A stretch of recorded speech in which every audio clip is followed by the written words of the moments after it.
इयत्ता 10वी प्रकरण 6 त्रिकोणमिती 6.2 मधला आपण पहिलं गणित बघतोय। पहिल्या गणितात आपल्याला AB ही चर्च पासून एक माणूस 80 सेंटीमीटर वर आहे, BC रेषा आहे की जी 80 सेंटीमीटर येथे उभा आहे मनुष्य। तो इथनं काय करतो आहे, या चर्चच्या वरती टोकाकडे बघतोय। या टोकाकडे बघताना त्याचा हा जो कोन आहे ACB तो 45 अंशाचा होतोय। तर आपल्याला या चर्चची उंची काढायची आहे। आपण जेव्हा उभं राहतो तेव्हा आपली जी दृष्टी असते ती कशी असते, क्षितिज समांतर असते आणि त्यामुळे जो वरती होतो त्याला म्हणतात, वरती जो कोन होतो त्याला म्हणतात उन्नत कोन। हा जो उन्नत कोन किती अंशाचा आहे, 45 अंशाचा। AB आपल्याला चर्चची उंची काढायची आहे।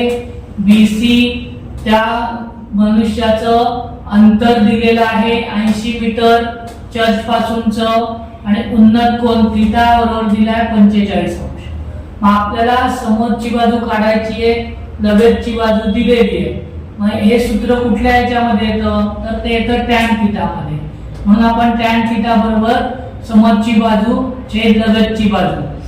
मग टॅन आपल्याला किती अंशाचा दिलाय, 45 अंशाचा। म्हणून टॅन 45 अंश बरोबर AB छेद BC। टॅन 45 ची किंमत किती आहे, 1। म्हणून AB BC ची किंमत 80, AB छेद 80। 80 छेदाला डाव्या बाजूला आल्यानंतर ते गुणिले होतील, 1 गुणिले 80 बरोबर AB। म्हणून AB बरोबर 80 मीटर। चर्चची उंची 80 मीटर आहे। आता दुसऱ्या गणितात आपल्याला एक दीपस्तंभ दिलाय आणि या दीपस्तंभापासून काही अंतरावर एक बोट आहे। या दीपस्तंभातून तो मनुष्य त्या बोटीकडे बघतोय तेव्हा त्याचा अवनत, खाली जेव्हा बघतो तेव्हा त्या कोणाला म्हणायचं अवनत कोन आणि वरती बघतो तेव्हा त्याला म्हणायचं उन्नत कोन। तर त्याचा अवनत कोन होतोय 60 अंशाचा। दृष्टी आपली कशी असते, क्षितिज समांतर असते।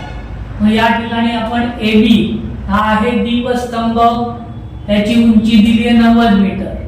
आपल्याला अवनत कोन दिलेला आहे 60 अंशाचा। AD ही आपली दृष्टी रेषा आहे आणि BC हे क्षितिज समांतर आहे। त्यामुळे AD समांतर BC, सामान्य दृष्टी काय असते, दृष्टी रेषा क्षितिज समांतर आहे। म्हणून AD समांतर BC आणि AC हे काय झालेलं आहे, छेदिका झाली। जर आपण बघितलं की हा DACB आपल्याला Z मध्ये दिसतो उलट्या Z म्हणजे व्युत्क्रम कोन आणि व्युत्क्रम कोन कसे असतात, एकरूप असतात। म्हणून कोन DAC म्हणून कोन DAC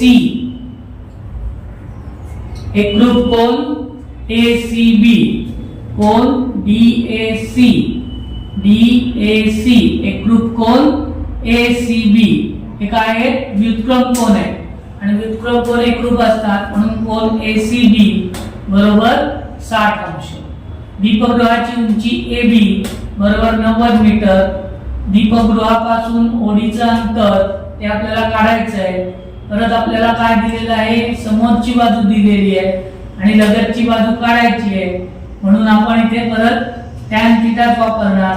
टॅन थीटा बरोबर समोरची बाजू छेद लगतची बाजू।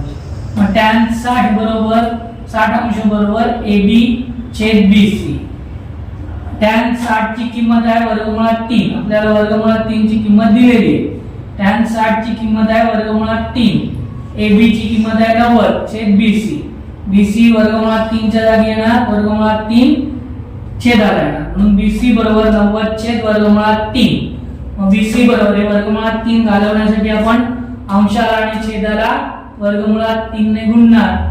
मग 90 ने वर्गमुळात 3 ला गुणलं, उत्तर 90 वर्गमुळात 3। वर्गमुळात 3 गुणिले वर्गमुळात 3 वर्गमुळात 9, 3 त्रिक 9। BC बरोबर 90 वर्गमुळात वर्गमुळात 3 छेद वर्गमुळात 9। मग 9 चं वर्गमूळ 3 येतं। म्हणून BC बरोबर 90 वर्गमुळात 3 छेद 3। 3 ने 90 ला भागलं, 3 त्रिक 9 0 30 त्रिक 90।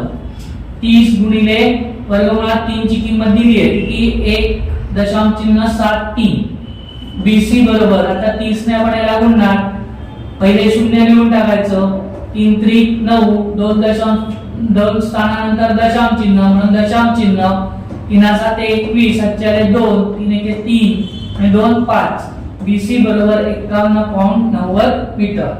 होडी दीपगृहापासून 51.90 मीटर अंतरावर आहे. तिसऱ्या गणिताला आपल्याला दिलं आहे की दोन बिल्डिंग्स आहेत, त्या एकमेकांना दोन बिल्डिंग ज्या आहेत ते रोडच्या एकमेकांच्या विरुद्ध बाजूला आहे, रोड कडेला आहे. एका बिल्डिंगची उंची दिलेली आपल्याला 10 मीटर, दुसऱ्या बिल्डिंगची उंची आपल्याला काढायची आणि या मधले जे रोड आहे त्याची लांबी दिली आहे 12 मीटर. मग आपण आता बघितलं की तो जो निरीक्षक आहे तो या टोकावर उभा आहे, गच्चीवर उभा आहे आणि दुसऱ्या बिल्डिंगच्या वरच्या टोकाकडे बघतोय. इथे सुद्धा उन्नत कोन होतो आहे 60 अंशाचा. मग आपण काय करणार, सामान्य दृष्टी रेषा ही 60 समांतर असते म्हणून ए मधनं एक समांतर रेषा काढली BC ला, ती EC ला B बिंदू मध्ये छेदते.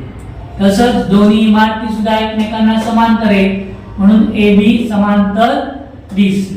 त्यामुळे चौकोन ABCD हा काय झाला, समांतर भुज चौकोन झाला.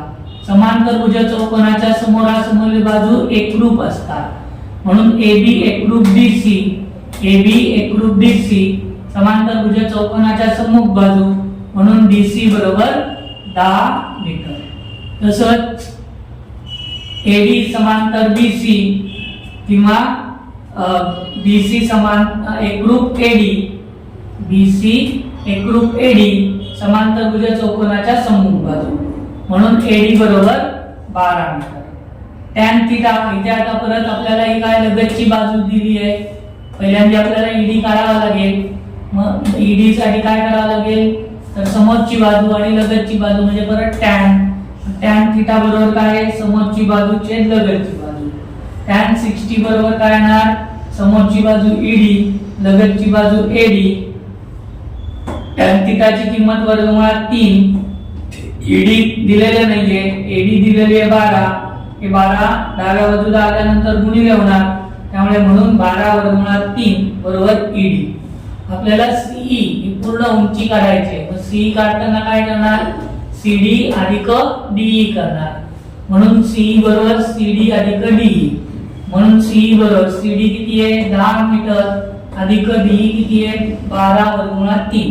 आता यांची बेरीज होणार नाही त्यामुळे ते तसंच ठेवावं लागणार. दुसऱ्या इमारतीची उंची आहे कंसात 10 अधिक 12 वर्गमुळात 3 कंस पूर्ण मीटर.